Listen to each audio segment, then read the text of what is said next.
Week 9 in college football. I got to give you the picks against the spread. We got to talk about the meaningful impact of these games because the slate doesn't look that, interesting right now, but there could be some upsets, but there's some drama involved because coaches are literally fighting for new contracts that they're trying to hold schools hostages for. They are up for new jobs behind the scenes. I am going to explain to you how this whole thing works because I've talked to agents about it.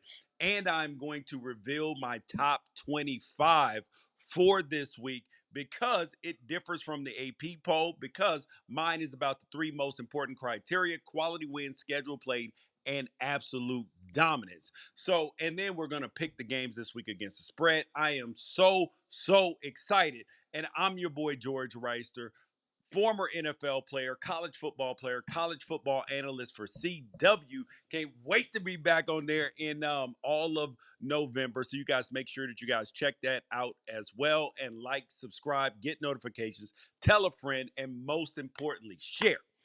All right. So the SEC, there has been some confusion because with 8 conference games, now you're looking at it like, oh, who's going to win the conference? And the teams look so even. But I'm going to tell you, they are not. There are 2 teams at the top of the SEC, and no, it is not Texas A&M. Georgia and Alabama are the 2 best teams in the SEC right now. Now, of course, Texas A&M, they're going to try to make a lot of this LSU win if they get it this weekend. LSU ain't that good. They are a fringe top 25 team. Head coaches kind of getting on the hot seat and everything else. But the another thing about the SEC is this, is that it is very difficult for people in the SEC. I've heard Paul Feinbaum, his guests, their callers, everybody. It is hard for them to believe that Indiana is a really good football team. Well, I'm here to tell you Indiana is a really good football team. And I know that there's a lot of ranked games played in the SEC, but part of it is because you're judged against yourself. There's history still playing a part of it. And we got to understand, and people are going to start to see with a lot of these coaching football hires, is that yes, history matters, but it also matters what your future is going to bring. So, first thing we are going to do today, we are going to get into my top 25 reveal before we even get into the college games this week. So, coming in at number 25, I got those LSU Tigers. Their offense looks putrid. Their defense was looking good, pretty good until last week too, where they got dominated by Vanderbilt. So, but it was still Vanderbilt, who is a very good football team. So LSU is hanging on for dear life in the top 25, in my top 25. We got Michigan at 24, Arizona State at number 23. We got Missouri at 22 because I'm not even sure if Missouri should even be ranked at this point in time, but they put on a good performance versus Alabama. So, yeah, okay. Then we got Cincinnati, Brendan Sorsby. They're looking really good. And this feels right. Now, over in the AP poll, they got Michigan at 25 and then USC unranked, which don't make a lick of sense to me at all. But let's go to number 16 through 20. We got Louisville, Tennessee, Illinois, USC, and USF. Now, I don't understand how the AP poll doesn't have this because this makes so much sense. Louisville absolutely took Miami behind the woodshed. They were up the entire game pretty much. They dominated this football game. And it was a very good showing by Jeff Brom, who is a name that people are yelling about. Oh, he should be the next head coach of my team at Penn State, at Florida. Well, he's at his alma mater, and people don't always now people who either went to the school that they root for or are have a better understanding of what it means to be an alumni at a place. I am a Oregon alumni, graduated from Oregon. You're treated differently at a place that you are an alumni of than a place that you are not unless you became a legend there. Now, granted, if you're a dude who went to Middle Tennessee State and you were Middle Tennessee State's head coach and then Tennessee offers you the job, nobody at Middle Tennessee State is going to begrudge you for leaving. But if you are a Tennessee alum and then the Alabama job comes open and you leave Tennessee to go to Alabama, you are then going to be put in the persona non grata box over there at Tennessee. And honestly, rightfully so. So you have, Brent Key over there at Georgia Tech, Clark Lee at Vanderbilt, who's still talking greasy. Them dudes ain't leaving where they're at because it's their alma mater and they're able to have success there. These things matter. And this is why schools try to hire Michigan men, somebody who loves USC, who knows the fight song, who's ingrained into the community, because there is less likelihood to leave at that point in time. But USC, who's ranked behind Michigan in the AP poll, which is insanity considering that Michigan got beat by 3 scores by the USC team a couple weeks ago. And despite USC losing to Notre Dame, which you can't, look at anybody sideways for. All right, number 11 through 15, BYU at 11, who's still undefeated. Ole Miss 12. I was kind of iffy back and forth on Ole Miss at 12 and Texas Tech at 13 because I felt like I gave Texas Tech way too big of a penalty after losing to Arizona State, who is also ranked in my poll last week without their starting quarterback, Barron. And you're like, is that really right? But here we go. Oklahoma at 14, Virginia at 15, who continues to win and continues to look good. I don't think I have any arguments here in this point. Now, the top 10. Indiana won. Yes, people. Indiana won. George, why do you have Indiana won? Indiana has the best win of the college football season in heading into Autzen Stadium and beating the Oregon Ducks, who is one of the top teams in college football. Ohio State, too. And this is no slight to what Ohio State has been doing. I know their defense is allowing 0.00002 points per game. No, I mean, it's really like 6, but still, I appreciate everything that they're doing. Ohio State with Jeremiah Smith, Carnell Tate. They got the young quarterback, Julian Sayin, and Matt Patricia, the defensive coordinator, who's absolutely balling right now. But who's the toughest team that they played all year right now? Texas looks atrocious. I don't even know why they're ranked in the AP poll after going overtime, double overtime with Kentucky, and they have looked awful this season. They are not a top 25 team. People just keep their logo watching with Texas. They want them to be good. They're not good. They're staring 3, 4, maybe even 5 losses down the stretch. And they don't even have the toughest schedule that you ever seen in your entire life. So that's why their toughest game is against Illinois, Ohio State says. So this is why I'm giving Indiana the edge right now. Even though Ohio State could be better, but remember, quality win, schedule play, and dominance. And Indiana has been dominant in every single game that they have played. Oregon at 3. This is a case where I believe that the 3 best teams in the country reside in the Big 12. However, every single team in the country looks like they can be beat right now, maybe except for Ohio State, because they haven't gotten a dogfight yet. But everybody looks vulnerable. Everybody has weaknesses. So I can give a little bit of flexibility for some people looking at Alabama and Georgia at 4 and 5, maybe potentially putting them at 3. But this is the way I see it. Georgia's first half defense, if they play any of the teams in the top 4, they're going to have a problem on their hands because they're going to get too far behind to catch up in the second half, and this ain't Ole Miss. Number 6. Now, remember a couple weeks ago I did the video with Brooks Austin, and we talked about the most overrated teams in the country. He said Miami was the most overrated team in the country. Turned out that they lost. Not that anybody expected. I mean, people did expect them to go undefeated after they got through what was considered the meat of their schedule because they absolutely were sleeping on Louisville. So this is the way I feel about Texas A&M. That Notre Dame win is doing a lot of heavy lifting early in the season. 44-41 or 42-41 It was a close game in South Bend. So yes, Texas A&M is a good football team. I do not believe that they are the class of the SEC. When I watch them, a lot of times there's too many penalties. Reed has to develop more as a passer for me to really take them serious as a contender. Georgia Tech at 7. They are just gritty. I thought they were going to lose at Duke. They did not. Miami at 8. Still like this Miami team. Still like this Miami team.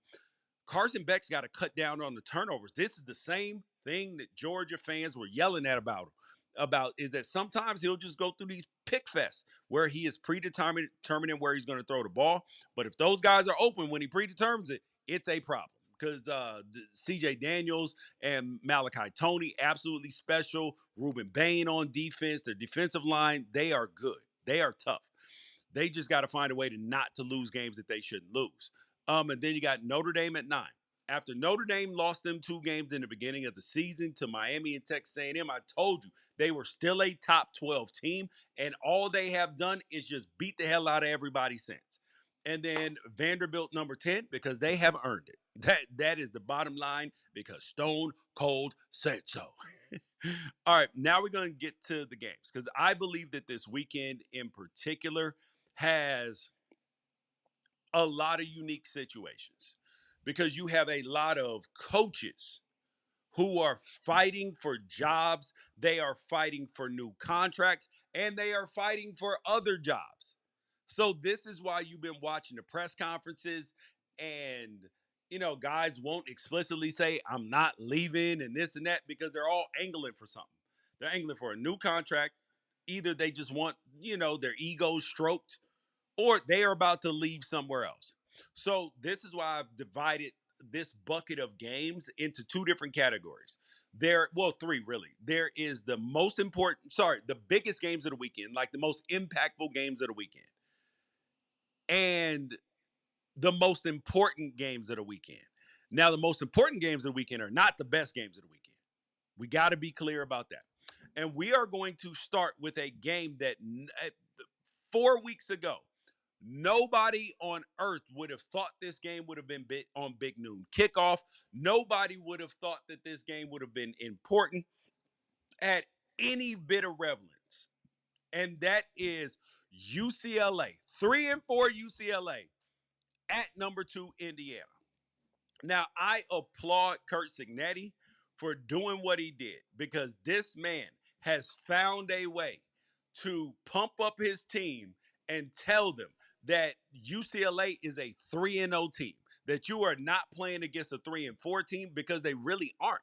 And I asked a couple of AP voters, I said, hold up, if UCLA wins this game and goes and moved to 4-4 on the season, but won 4 straight games, mind you, fired the coach. It was like a total reset. Now you got Tim Skipper balling, Jerry Neuheisel, their new defensive coordinator. Everybody looks good and cohesive. Team looks good. They look physical. They're tackling. They're catching the ball. All of those sorts of things. Would you then rank them in the top 25? Because I was like, if they beat Indiana and after the last month, because the response I got back generally was probably because the top 25 is who are the best 25 teams right now. It is the playoff committee's job to do who's the most deserving or has the best resume, anything like that. So I'm looking at this game. Indiana's a 25.5-point favorite in this game in Bloomington, Illinois. The over-under is 55.5. And I gave you the context of this. UCLA is not going to be scared. They are used to being 20-point underdogs. They are used to people doubting them. But they are now 3-1 in the Big Ten. Indiana's 4-0. And Indiana's ripped through the first half of the schedule. Michigan State, they beat Oregon. They have knocked down everybody in front of them. Their toughest game in terms of the coming down to the very last second was the Iowa game. This is a really good football team. And Curt Cignetti knows that his team is battling the rat poison right now. This is why he's propping UCLA up right now, is because he's like, we cannot have a rat poison game. That our team sees the press clippings. We are not used to this sort of thing. We're used to being the underdog and doubted. And now people are starting to believe that changes the mentality of your team, and he knows that. So their only prior series meeting was in 2024. Uh, Listen, Indiana 42, UCLA 13. Now, this momentum that they have is serious. And when you think about it, UCLA is banged up right now, and Indiana is not the team that you want to be facing. Their quarterback, Fernando Mendoza, I believe should be the Heisman front runner right now. Him number one, Diego Pavia number two. He's completing 74% of his passes, 21 touchdowns, another two rushing. And Mendoza's efficiency and production is similar to the pace that Bo Nix was on in 2023 when he finished third in the Heisman voting. And, that was the year that Jaden Daniels got it. He was outstanding, but he also didn't put up a lot of them numbers against good competition. So I don't want to hear nothing about Fernando Mendoza. Indiana, number 9 in the country in yards per play, second in first downs per game, and they hold the ball. They move it relentlessly. But the question is, after watching the tape against Oregon, are they going to be able to stop Indiana's simulated pressure and be able to diagnose it?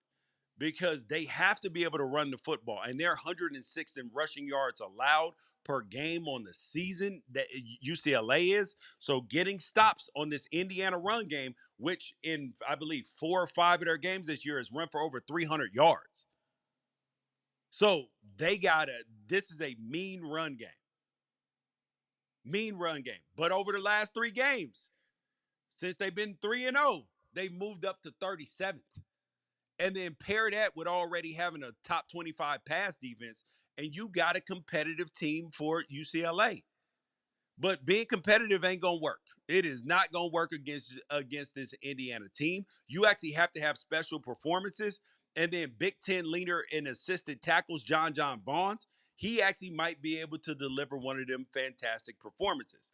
So this head coach, we got Tim Skipper, interim coach, and Jerry Neuheisel, who people believe is the head coach. We got Nico Iamaleava, who's playing very well since things have changed. He is running the ball well, throwing the ball well, not turning the ball over too much, even though he had a pick 6 against Maryland. Against Fernando Mendoza, who is cooking with Crisco right now, hot as fish grease.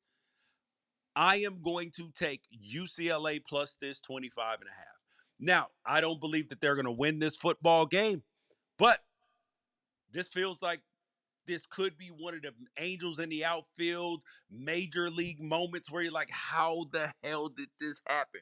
Because if UCLA rattles off 5 games in a row and against Indiana, Nebraska, Ohio State, Washington, I think, and then USC, bro, you're going to have to put them in the playoff at 8-4. I'm telling you. Now, do I think that that's happening? No. But stranger things have happened, and if so, they will be making a movie about it. So I am going to take Indiana plus 25 and a half. Now, let's look at the most important games of the weekend. These 6 games, I believe, are the most important games of the weekend. We got Auburn, Texas. I'm sorry, Auburn, Arkansas, excuse me. Auburn, Arkansas. We got Northwestern, Nebraska, Missouri, Vanderbilt, Illinois, Washington, Texas A&M, LSU, and South Florida, Memphis. These are by far the 6 most important games of the weekend of week 9 in college football. So, Auburn, Arkansas, you got 2 coaches fighting for their life. You got Hugh Freeze, who said, he would love to get a vote of confidence from the administration. They ain't giving him nothing until he wins a football game in the SEC.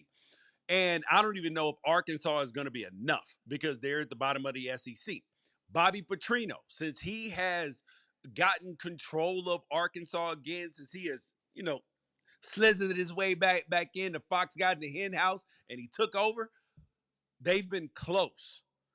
They had a chance to beat Texas A&M last week, and they did not.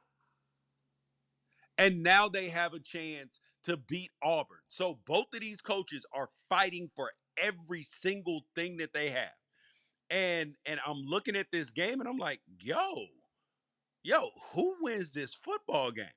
Because it is important to both of these coaches. And when I get deeper into it and I look at the line on this game, so you have Arkansas, who's at home, is actually favored by a point and a half. And Arkansas's defense is bad. Hugh Freeze at Auburn is thinking about changing quarterbacks from Jackson Arnold. I am going to take Arkansas minus a point and a half. I actually believe that they are going to score big points in this game. And Auburn, who has been atrocious on offense, even against Arkansas's defense, I don't think they put up more than 20 points. But Arkansas, with Green at quarterback, they are going to find a way to score at least 21 points. That means that Auburn cannot win. Cannot win. Give me Arkansas in this football game. The Northwestern versus Nebraska game. You're like, George, why is this game important? First of all, Northwestern, who people was poo-pooing on when Oregon played them, they're now, I believe, 5-2. This is not a game that Nebraska can sleep on. Nebraska's favored by 7.5 in this game, but this game is important because Matt Rhule is not saying, I'm not leaving Nebraska. He just keeps praising the Nebraska job, praising Kraft, the Penn State athletic director. He is behind the scenes negotiating a way to potentially get out of Nebraska, and his team played like it last week. Dylan Raiola said, my coach ain't leaving. Are you sure about that, pal? You sure about that? So if Matt Rhule wants to be able to win the press conference at Penn State, or people still be happy with him at Nebraska, he cannot lose this football game. This game is highly, highly important for him because Nebraska is a 75% chance to win this game according to ESPN analytics. And Preston Stone compared to Dylan Raiola in terms of pedigree and stats and everything else, Dylan Raiola looks better. But if Northwestern, they keep everything in front of them, they make you dink and dunk, they make it hard on you, and if they can get to Dylan Raiola or not make it clean for him, he will take sacks. This is an opportunity for Northwestern to win this football game. I like Northwestern in Lincoln plus 7.5. This one feels good to me. The next game, Missouri versus Vanderbilt. You're like, George, how in the hell is this a game where something is on the line? How is this one of the most important games of the weekend?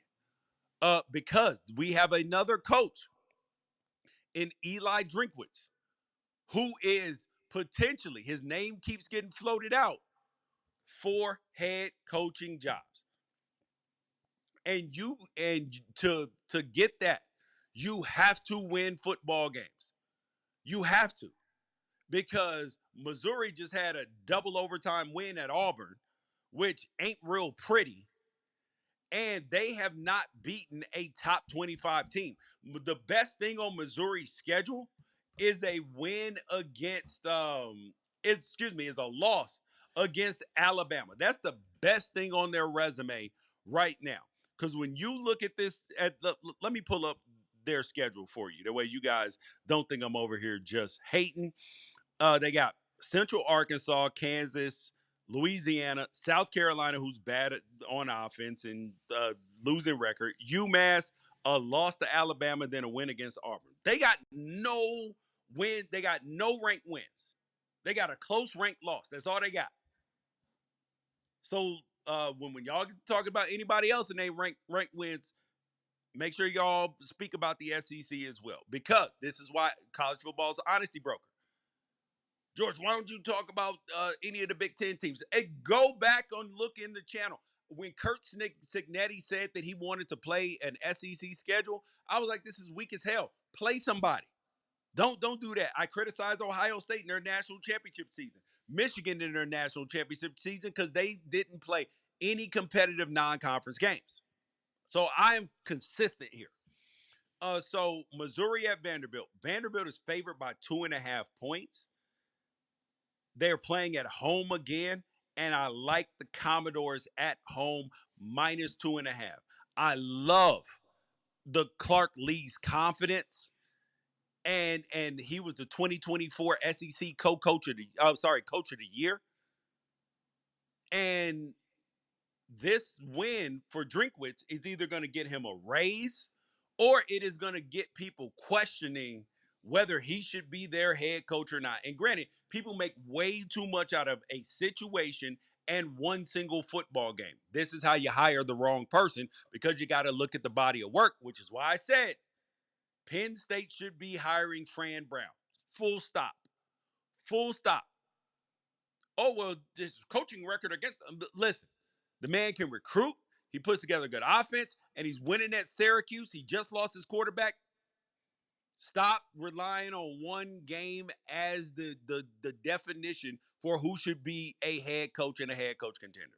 But when we're looking at these quarterbacks, Bo Prabula versus Diego Pavia.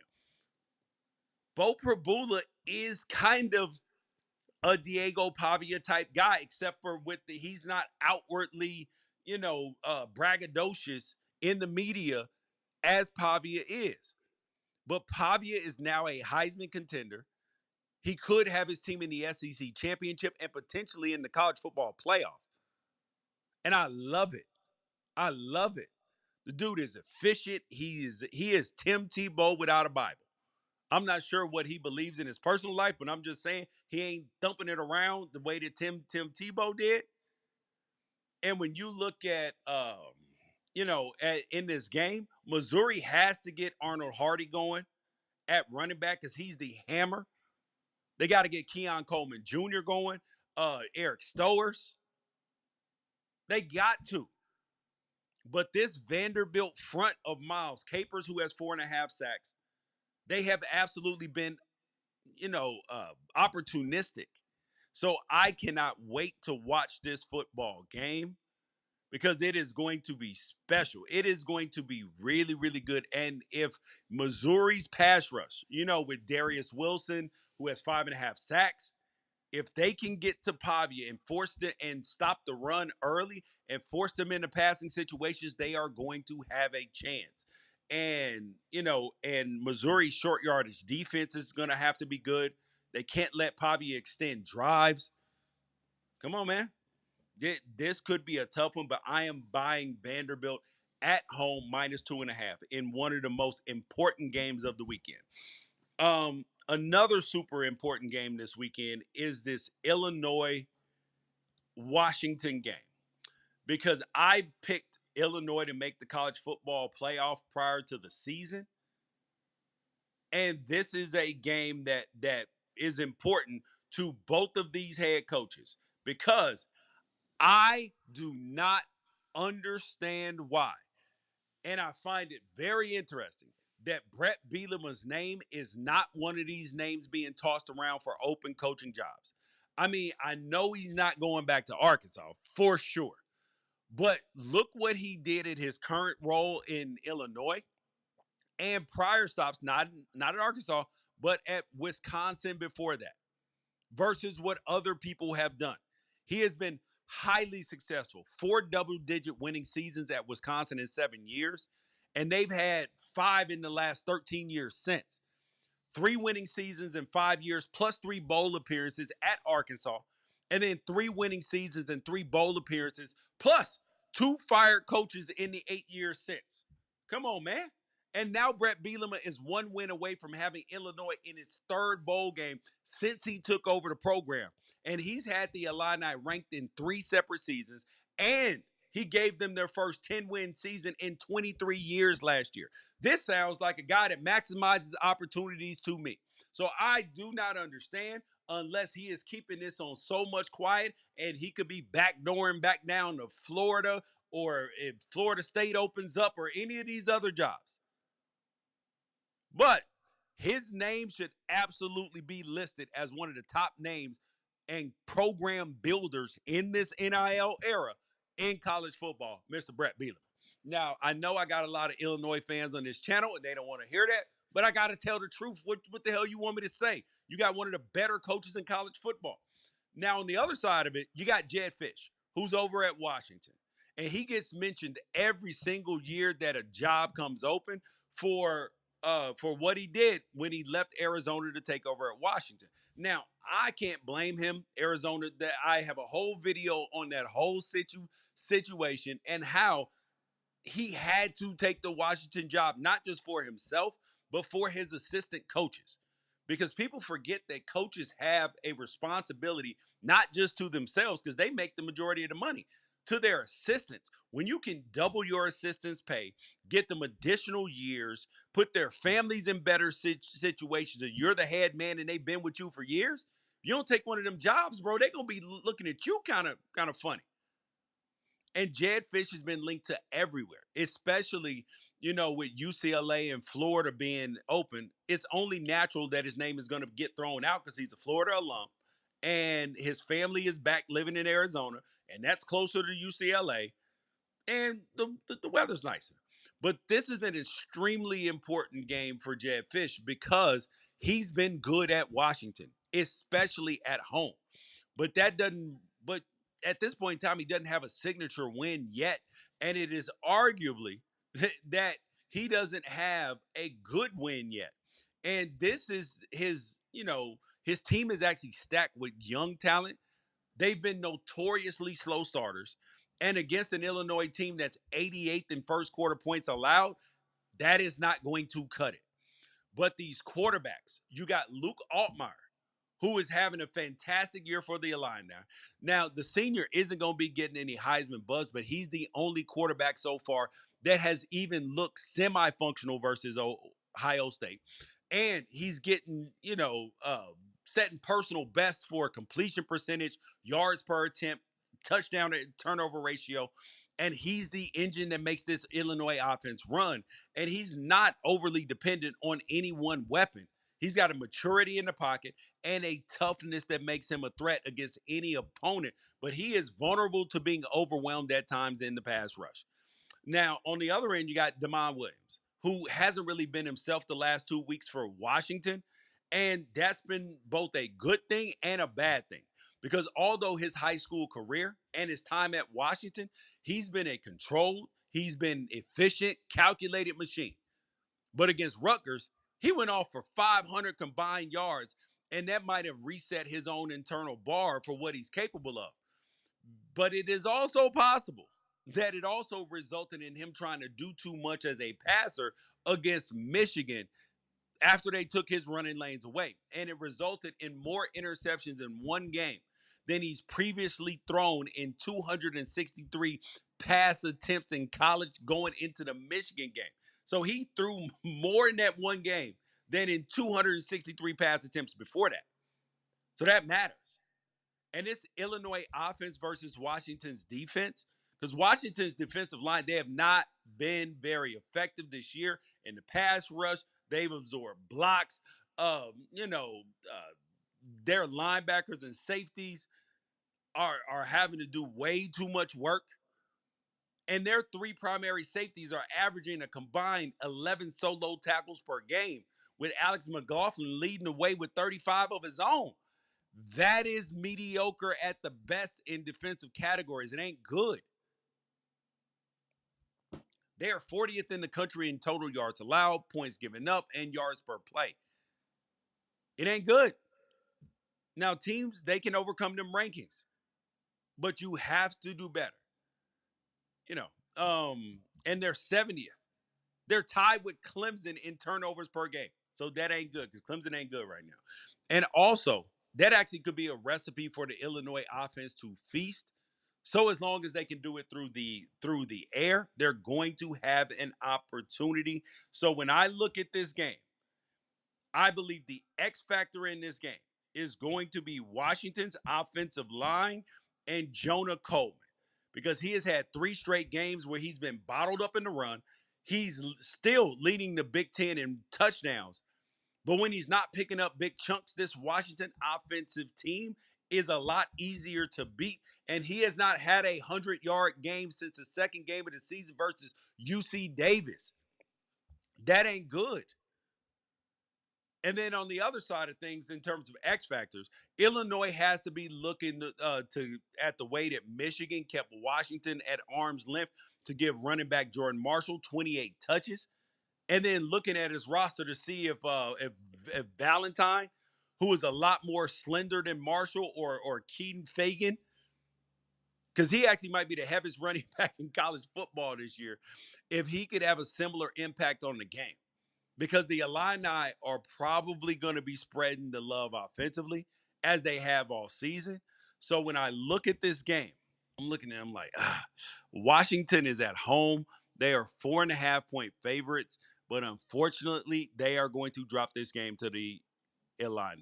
I'm sorry. Sorry. The next game up that is I am totally excited about, which is one of the most important games of the season, is this South Florida versus Memphis game. And like, South Florida versus Memphis? Yes. Yes. Memphis lost last week to UAB, first time of the season. Brendan Lewis at quarterback, who's not going to throw a bunch of touchdowns and do a lot special, but their head coach, Ryan Silverfield, has been outstanding. And you got him and Alex Golish, whose names are being thrown about for some of these big time head coaching jobs while they're at a G6 school. They're going to have a chance to 3x their salary based upon wins like this. So this game means a lot for Memphis and them potentially going to the college football playoff, because South Florida is ranked 16. If Memphis beats South Florida, Memphis is going to be ranked in front of South Florida when it comes to the college football playoff, and which group of 16 gets a automatic berth to the playoff. That matters 100%. So this game matters to the coaches and their ability to get to the playoff, and it matters for them and which jobs that they are offered, where they land on the pecking order. Even though I said one game shouldn't matter too much, but it does to fans. So you got to pay attention to that. The last game that is an absolute doozy for this weekend that I am excited about is Texas A&M versus LSU. This game is a night game in Baton Rouge. Everything is in LSU's favor. They're still ranked in the top 10. They're still ranked highly. They are a team that people are still excited about. I am looking at LSU and I'm like, everything is in your favor right now. You have your night game, Death Valley, uh, your back's against the wall, everything. And you are an underdog. So now Brian Kelly can say nobody believes in us. Everything like that. Because Texas A&M is a 2.5-point favorite in this game, and we are going to either have Texas A&M exposed as the fraud that I believe that they are in terms of being a top 12 team. I do not believe that they're one of the 12 best in college football. Or they are going to be shown that they are one of the better teams in college football, not because I believe that LSU is great, because I do not. Their offense has been putrid this year. It has been hard to watch.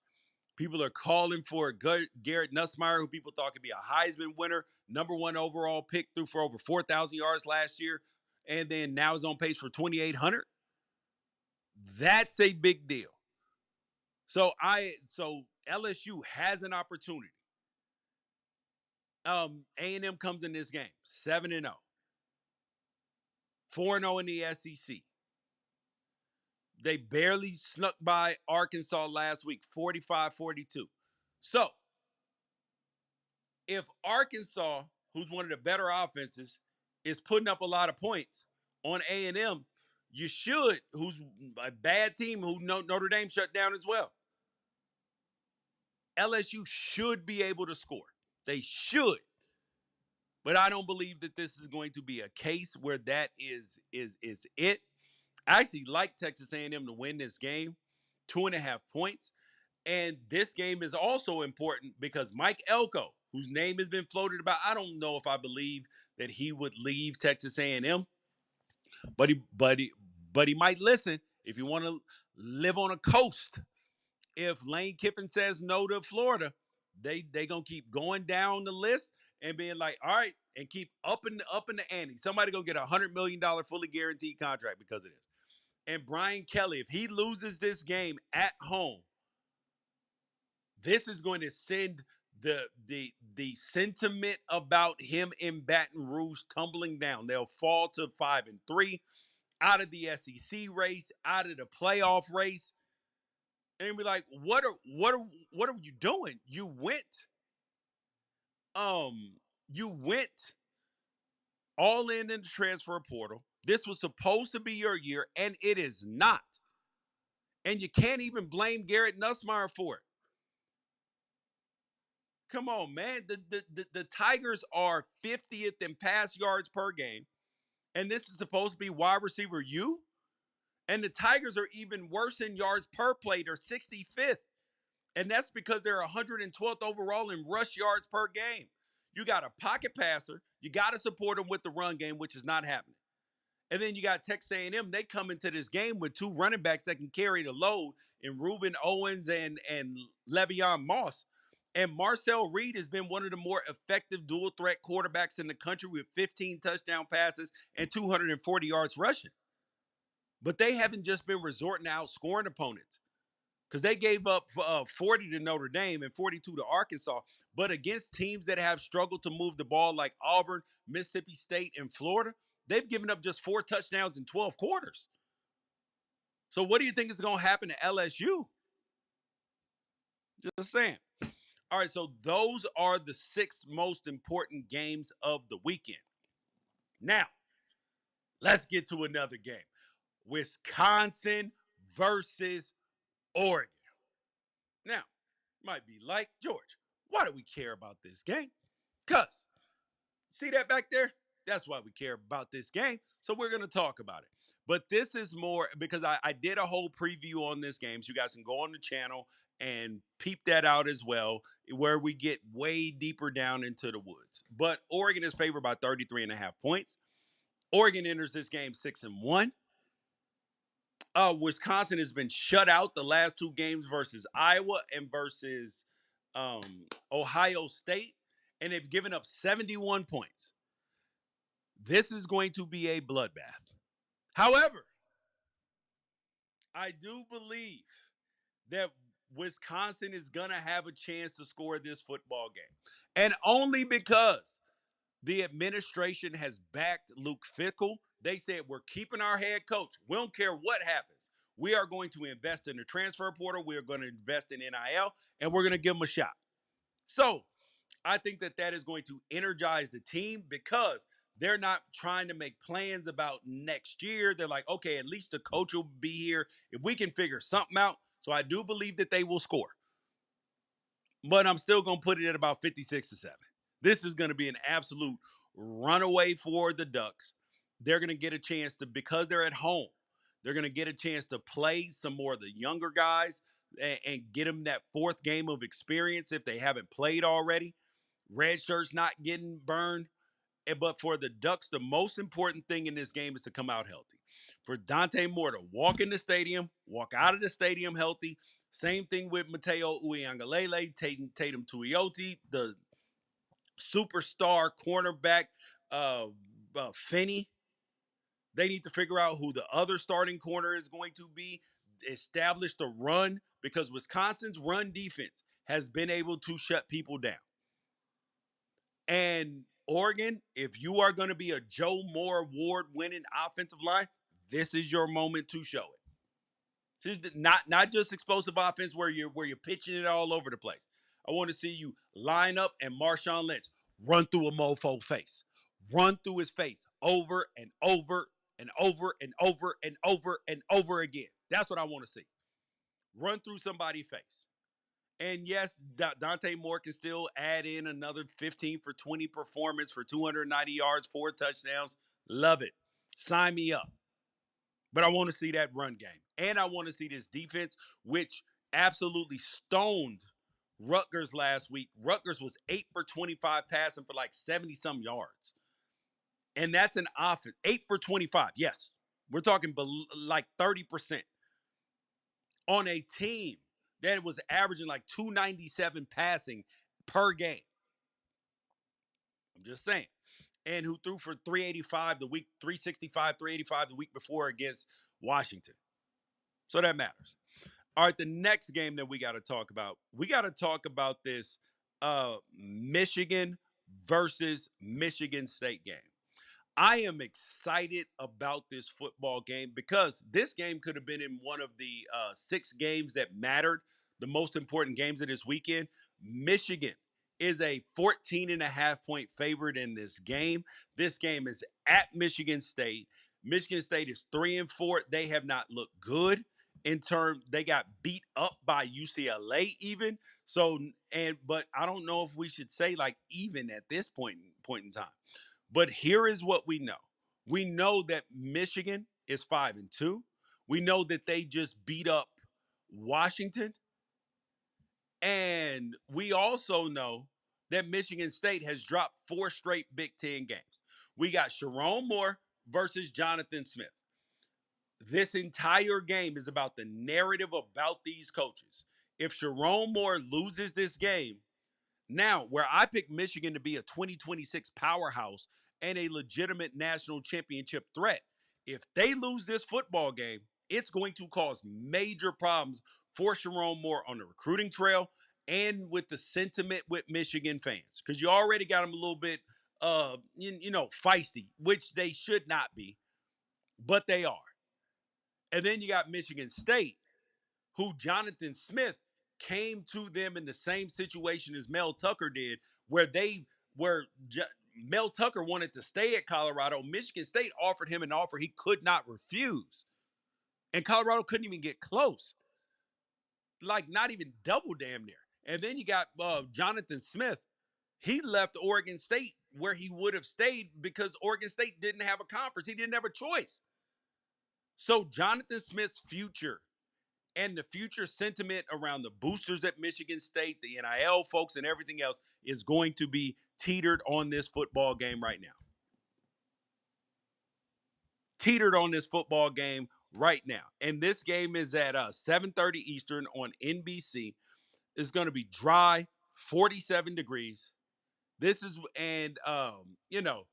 this is one of them block out the noise games. Now, the quarterbacks in this game, Bryce Underwood, who is young, true freshman for Michigan, 1,400 yards, 7 touchdowns, 2 picks. Last game had 230 versus Washington, showed off some nice little arm angles. And then you got Aiden Childs, who has cut down the turnovers a lot from last year, but he's only thrown for like 1,300 yards this year, 10 touchdowns, 3 interceptions. And then in their last outing versus Indiana, did not throw the ball away. 243 passing yards. Now, Childs is dangerous off script, but he's honestly been hit and miss versus top defenses. So we are going to see. And we're going to see if Michigan can lean on Jonathan Hayes in the running back room, play clean, mistake-free football, because Michigan State's defense has struggled to get off the field and hasn't held a power 2 SEC or Big Ten under 31 since late September. And if the Wolverines, if they can stay ahead of the sticks, it's going to get nasty. The score is not going to get bad, but it's going to look like a bloodbath. Now, on the offensive side, if Aiden Childs and Marsh can get the wide receivers, Marsh and Kelly, they can hit some chunk plays and keep Derek Moore, Michigan's edge, up off them, they're going to have a shot. I am putting this game as a potential upset special. Upset special. You can, this is one of them games that you need to really pay attention to because it is going to be the penalties and the mistakes that are going to put these different teams in situations. And Michigan State, for Jonathan Smith, they have to make a bowl game. So they have to win some fraction of games between this one, Minnesota, Penn State the week after that, and then they got Iowa, and then one more game against Maryland. So they got 5 games to win 3. 3 games to win, 5 games to win 3. to get to to get to a bowl game, which is necessary for the future of what they got going on. All right, the next game that we got to talk about: Texas versus Mississippi State. Why are we even talking about a team that is not a top 25 team and people want to keep propping up in Texas? Mississippi, think about this. Mississippi State is favored at home with the Cowbells by 1.5 points. Texas is 5-2 and just went overtime and won 16-13 at Kentucky, where they got outgained by damn near double. And we're sitting here putting a whole lot of stock in that Red River rivalry game. I say, y'all putting a lot of stock in this Red River rivalry game for what? John Mateer shouldn't have been playing in the game. They should have started Hawkins and just played it out. He threw 3 picks in his game. In that game, he didn't look like himself. I do not give Texas no whole lot of stock in that game. I'm letting you know that right now. But this is Starkville at night. Cowbells are going to be loud. I will take Mississippi State plus a point and a half.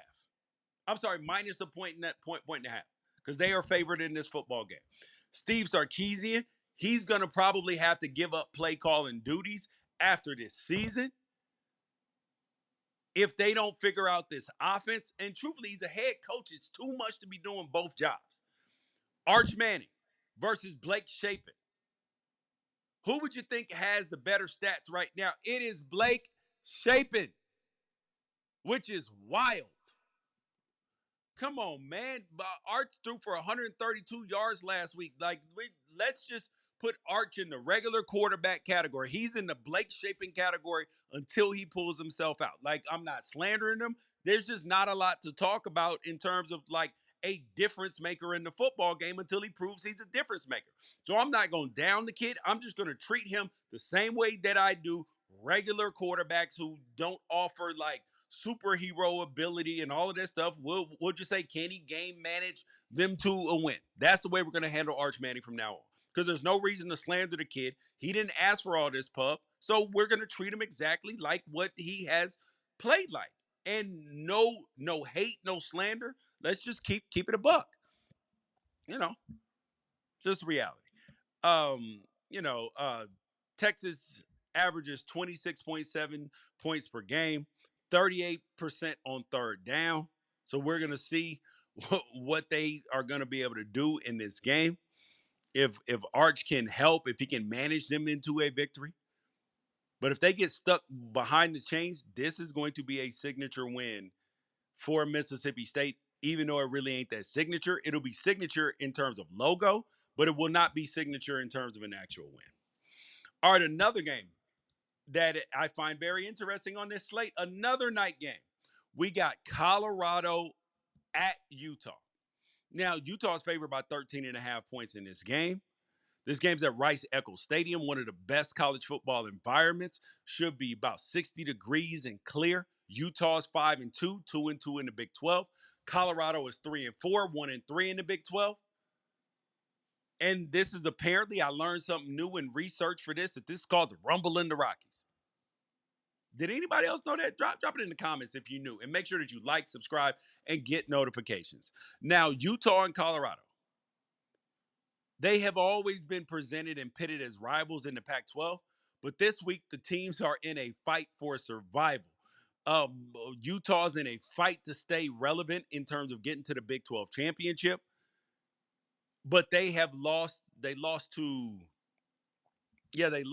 Texas Tech already, which is going to hurt some of their tiebreaker options. And now you're looking at this Colorado team and you're like, yo, they're 3-4, but it seems like that they need to stay in bowl game contention because they've been getting inconsistent quarterback play. They've been going back and forth between Ryan Staub, Caden Salter, and then over the bye week, they held a scrimmage for the portal players, which I absolutely love, which me and Ralph talked about on College Football Apostles, which is one of the dopest things that a college football coach has done.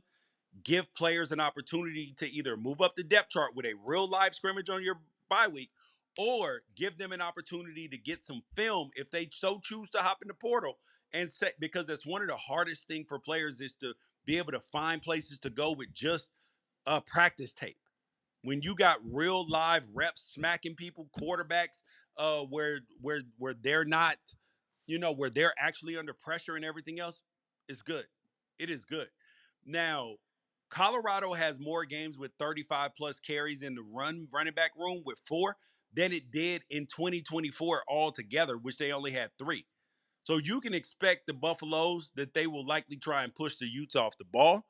And since Utah is giving up 150 rush yards per game, that actually could be doable. I'm just saying. But Devin Dampier for Utah is going to have to be better in this game. He has not been consistent, struggling running the ball. I'm sorry, throwing the ball, and they have really struggled to manufacture points when it comes to taking care of the football because they have 6 turnovers in their 2 losses and 2 turnovers in their 4 wins. They run the ball extremely well because their offensive line is fantastic. They're averaging 266 yards on the ground outside of the Texas Tech loss. So we are going to see Kyle Whittingham, coaching legend, versus Deion Sanders, legend.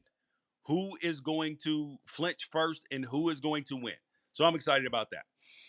The last game that we got to talk about today is Alabama versus South Carolina. And you're probably like, George, how is this at the bottom of the slate? No knock on Alabama. This is South Carolina's doing. Alabama's 11.5 point favorite in this game. And I am excited to see.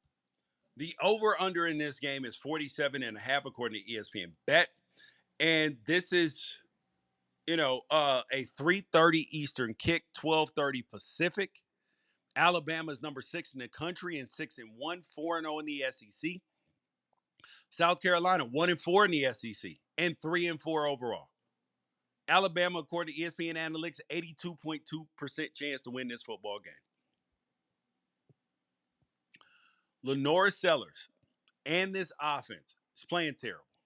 They are like he's throwing for under 200 yards a game in the last few games. This is not what this team is looking for at all. It's not. And Lenore Sellers, if I've said it once, I've said it 10 times. This kid needs to stay in school. He absolutely does. There is like people talking about him potentially being the number 1 pick in the draft. If he does that, he will not have a successful career. He's thrown for this season 209, 128, 94 in the Vanderbilt game where he got hurt, 302 versus Missouri, 153 versus Kentucky, 124 versus LSU, and 124 versus Oklahoma.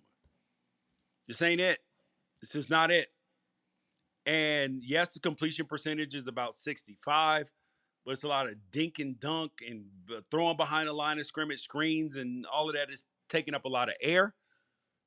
I am going to take Alabama minus 11.5. This game could get ugly. This game could get absolutely ugly. Unless Alabama struggles with the quarterback run. Because if they can run the quarterback, if South Carolina can run Lenore Sellers and pick up that, and then they hit some chunk plays over the top, that is the only way that they win this football game. Only way. And Kalen DeBoer has started to cool the whispers or the loud roar around his name being fired and all this stuff. But you know who hasn't? Shane Beamer. All of that Virginia Tech, Shane Beamer to Virginia Tech talk started, and all of a sudden, nosedive. This is what happens to coaches when you do not shut down rumors. Parents start whispering, kids start whispering, they start thinking about other plans, which means they ain't all the way bought in. This gets nasty. So give me Alabama in this game. But you guys, let me make sure I didn't miss any of the games that we needed to talk about because there are some good ones. Yeah, that is it. Oh, I'll give you my prediction: BYU versus Iowa State. Iowa State's actually favored in that game by 2.5 points. Iowa State's getting more healthy, but something feels good about BYU. But Matt Campbell's name is starting to float around, and they don't want him to leave in Ames. So actually, you know what? Forget BYU. I'm flipping my pick right now. Iowa State -2.5 against BYU. And the last game up, Houston versus Arizona State. Arizona State is favored by 8.5 points in this game. Give me Houston plus 8.5, but I am going to take Arizona State to win this game. But you guys, though, I'm George Wrighster. Make sure that you like, subscribe, get notifications, tell a friend about the show, and most importantly, share. Peace out. Catch you guys on Thursday for College Football Apostles.